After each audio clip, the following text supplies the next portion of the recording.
Area Zero goes deeper than we could have ever imagined. Like, way, way deeper. Let's dive into what Area Zero really is. It's time to hatch a theory. Now, let me just say that this theory and explanation are a little complex. They may require you to bigger your brain a little bit, but stick with me to the end and follow the threads all the way, and I promise that at the end it'll all come together and make complete sense. So we know that Area Zero exists in this great crater of Paldea that was created 1 million years ago when something struck the Earth. But how does something striking the Earth cause not death and destruction, but lush species of plants and Pokemon never before seen in the outside world?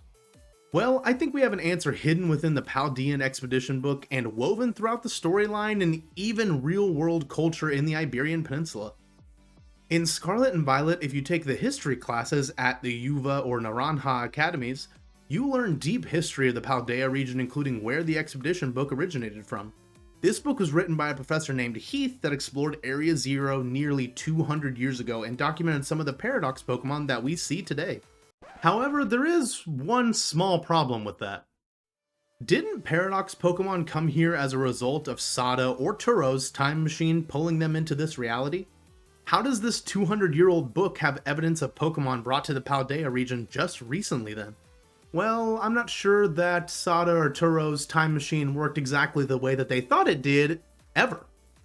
But before we get into all that, let's look at Paradox Pokemon themselves. So not only were they documented nearly 200 years ago, but all Paradox Pokemon are Pokemon that are naturally occurring in the Paldea region in the present day.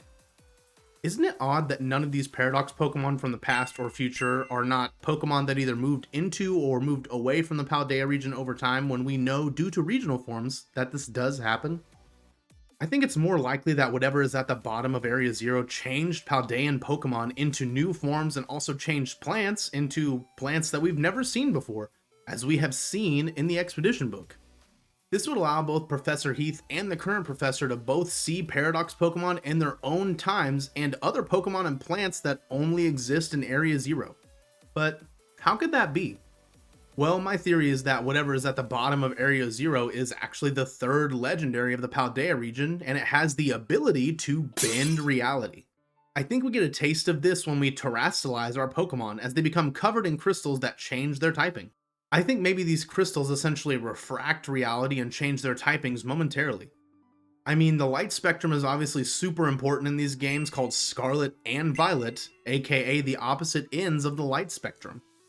So using crystals to refract reality in games based on light seems like a no-brainer to me, especially since light, although seemingly important, has made very little inclusion in the base games. This definitely makes me think that there is more coming in the near future. Hello, DLC. But it doesn't stop there, as we see another page in the Expedition book that talks about a strange disc-like entity that is covered in hexagonal crystals. Hexagonal? Hexagonal, we'll say that. Hexagonal crystals. Many people have already uncovered the idea that this is likely tied to the third legendary, but what if on top of that, the disc was a doorway into another reality? Now, I know that was a pretty wild statement, but like I said, stick with me to the end and it'll all make sense. The art in the Expedition book makes it seem like it's breaking through space, like it's bursting through into our world. This gives the idea that this disc is not of our own world, not of our own reality. And it's not like this is the first time we've had creatures from other worlds or dimensions join us in the Pokemon world. Not only that, but I believe a symbol we see over and over again in these games are telling us the exact same information. This symbol that we see on the cover of both games looks like 2 points intersecting at 0, 0. Or 2 planes crossing at Area Zero, demonstrating 2 planes of existence or reality being refracted across one singular point, which is the disc. To touch slightly more on this, we know discs of all kinds refract and reflect light to enable people to see things that they normally wouldn't. Think of contacts or telescopes, glasses or periscopes. Not to mention that other genius theorists like Birdkeeper Toby predicted that this generation's legendary would embody the alchemical tenet of reflection. But I'll link that video in the description if you want to continue down the rabbit hole I'm starting to dig. Also, hello Toby if you ever see this. The real point is, though, the light spectrum, refraction, and reflection are all super important to the storyline of these games.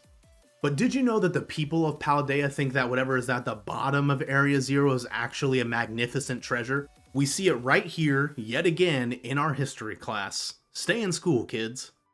And what is more valuable than a gateway to another dimension, or something that reflects another reality onto our own and bends reality around Pokemon, or even changes a Pokemon's entire DNA structure? Now, is this disc a legendary Pokemon, or simply just another door? If it is a legendary Pokemon, then what is it? How is a treasured disc covered in reality-bending scales a Pokemon?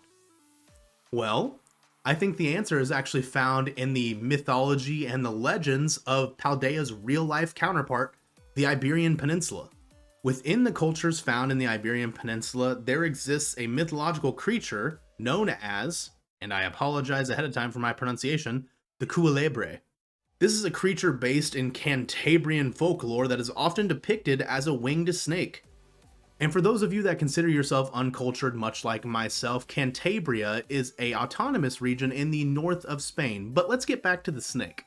Cuelebre is a large winged snake that lives in caves or caverns, guards treasure, has large scales that overlap and slowly harden over time, and at the end of their life they travel to, again, sorry for my pronunciation, Mar Quahada, a paradise far beyond the sea. So just to make sure we understand, we have a creature that lives in caverns or caves like a giant crater in the middle of a region. It also guards treasures, has important scales that harden over time and have abilities, and is attempting to travel to another reality or plane of existence. It's almost like it sounds very similar to everything we've theorized and discussed so far. I think we may be getting a Cuelebre inspired Pokemon in the upcoming DLC that will act as a third legendary. To help demonstrate an idea of what I'm talking about, Twitter artist Mad Zygarde Core, or Subarashi, made up this amazing rendition of a Cuelebre inspired Pokemon that guards the disc as a reflection into another reality and is one entity with the passageway to this other plane of existence. This Pokemon uses psychic powers to control the scales of the disc that can harden and refract reality. These scales not only help the Pokemon fight but contain pieces of the Pokemon's psionic powers within them, but also give Pokemon around Paldea the ability to terrestrialize.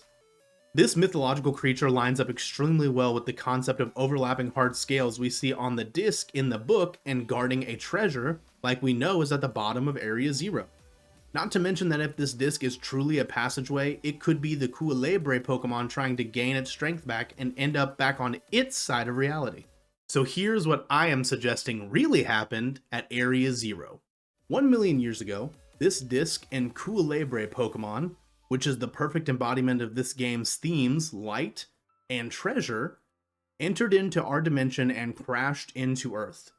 This impact caused a massive reflection or refraction of the reality on the other side of the disc and our own, causing not only the lush jungle habitat in Area Zero, but also paradox Pokemon as we know them today, as the other reality was thrust onto our own and contaminated both Pokemon and plants. This refraction of reality is what allows terrestrial Pokemon as well, bending reality around them and thus changing their typing. The terrestrial orb crystals are all scales from the Cuelebre Pokemon's disc or body that hardened over time like the myths say. Not only that, but this disc is what would allow the legendary Pokemon to enter back into its own reality if it was fully powered up, making it the ultimate treasure, a term we see used to describe whatever is at the bottom of Area Zero. The paradox Pokemon made by this impact were documented and seen by Professor Heath on his journey, and when Professor Turo and Sada entered here and made a quote-unquote time machine, what they really made was just a device that guaranteed the catching of paradox Pokemon throughout Area Zero, allowing them to think they were catching Pokemon in different timelines when in reality, they were simply Paldean Pokemon that changed forms when reality bent around them that were stuck now in the bottom of Area Zero. This theory allows everything we know about Area Zero and Paradox Pokemon to make sense, but also fills in the gaps and the mysteries that we won't have answered until the DLC. But what do you think? Is it simply time travel shenanigans that caused Area Zero and we are simply going to have an alien disc third legendary?